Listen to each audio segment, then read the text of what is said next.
Hey, Hobie, I want to jump on here with a few more thoughts. Sitting here, it's raining. It's going to be raining all day tomorrow.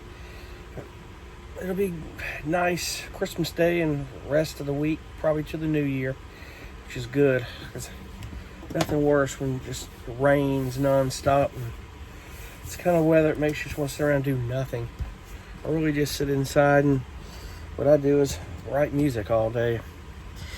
I guess it could be worse things than that. So, but anyway, I pretty much got my year done here. I pretty much wrapped it up.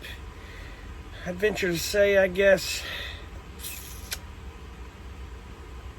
collaboration and all, everything I've done for the year, I probably only collaborated on about 30 tracks this year, but the rest of them I did on my own. Probably a little over 200 this year. It's not bad for a little over 200 tracks, and all but about 30 are done by me. And that leads to something that I think some have talked about in YouTube world, and something I wanted to kind of talk about for a minute. Topic of getting burned out, and you got to be careful. If you're composing a lot of music, doing a cue a day is cool and all, and it averages out to be that. But you got to know when to kind of stop and take a break, or just take a break from what you're doing at that particular time. And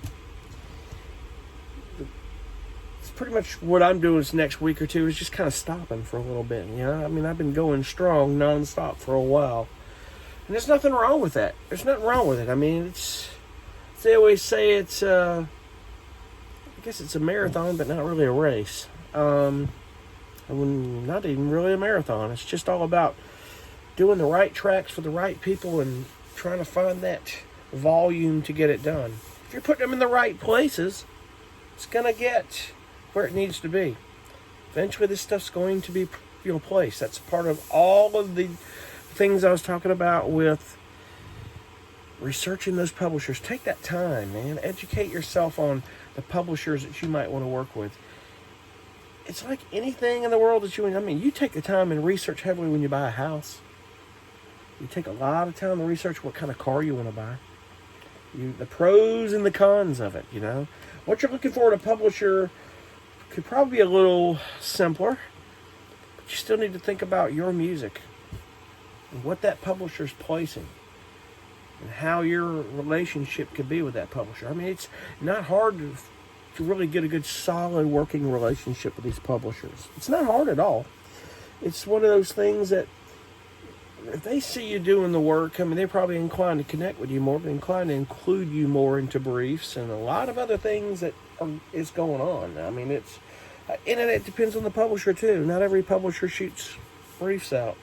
But, you get a publisher that's, for the most part, publishers that are doing a lot, they're going to really have an appetite for more material, and they're going to let you know. I work with one publisher that I've been working with. I've said before, last 10 years was the first publisher I ever worked with, that they don't send briefs out. But I'll tell you what, they get a lot of placements, man. They get a lot of stuff for me, and it's rare in one sense in some people's eyes, and then it's not, They just have a different format. They seem to do very well at it, I might add. But backing up here, if you start to get to a point where you feel like you're getting burnt and you're like, I just don't know if I can climb that hurdle, get up that next step for that next cue. You get to start feeling like that, and you've been writing one type of music for a while. It's time to put some brakes on it and just stop for a moment. Take a break.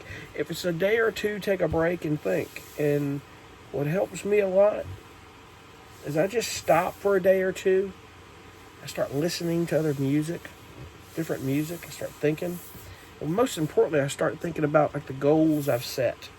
There's goals that I've set for the next year, or what's ahead of me within that year, what's on my plate, and what I want to get accomplished. And a lot of times, I'll just switch genres of music. This is why it's very important to learn more than one genre of music. You gotta do that. I hate to say that you have to do it, but it's important to sit and try to learn 2 or 3 genres.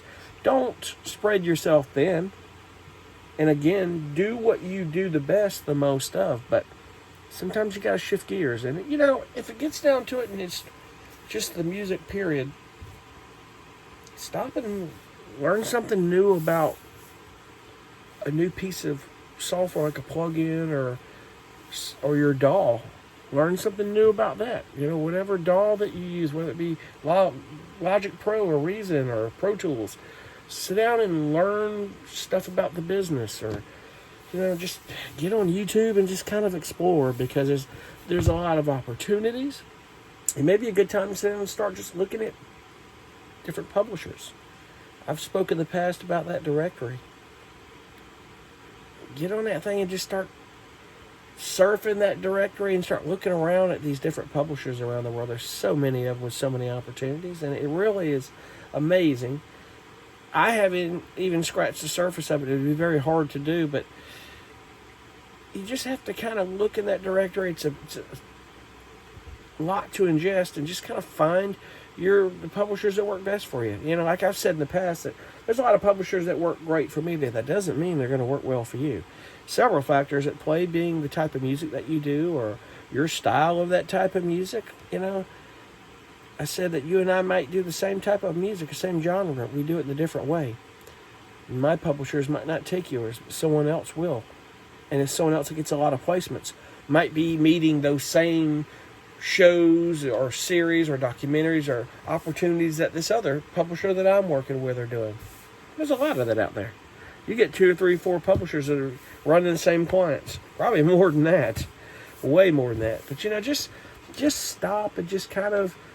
I usually just take inventory of my year, kind of see where I'm at, what I've done. Maybe you can sit and learn a new genre.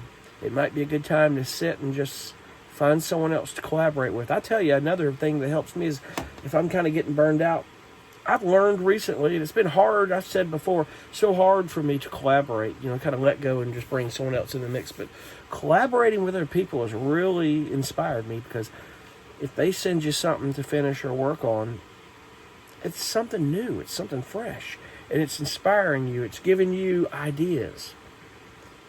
I don't think I've posted it yet, but I need to post it as a video. I talked about sampling some, and I need to really post that video, because just talking about some things that I do to kind of inspire me, and little techniques that I do, and stuff I've learned to do that I want to do more of, and I'm going to post that video. I've got 2 or 3 videos, I think, sitting around. I haven't posted yet, so I'll get those posted when I can. But I just wanted to jump on and just kind of talk about that for a minute. Just don't overdo it. You can overdo it. Take a break. There's nothing wrong with that. There's nothing wrong with you. I used to think there was something wrong with me. Like, gosh, am I just not interested in what I'm doing anymore? And it's not the case. I don't care what you do on this planet. You can get burned out. You can get burned out big time.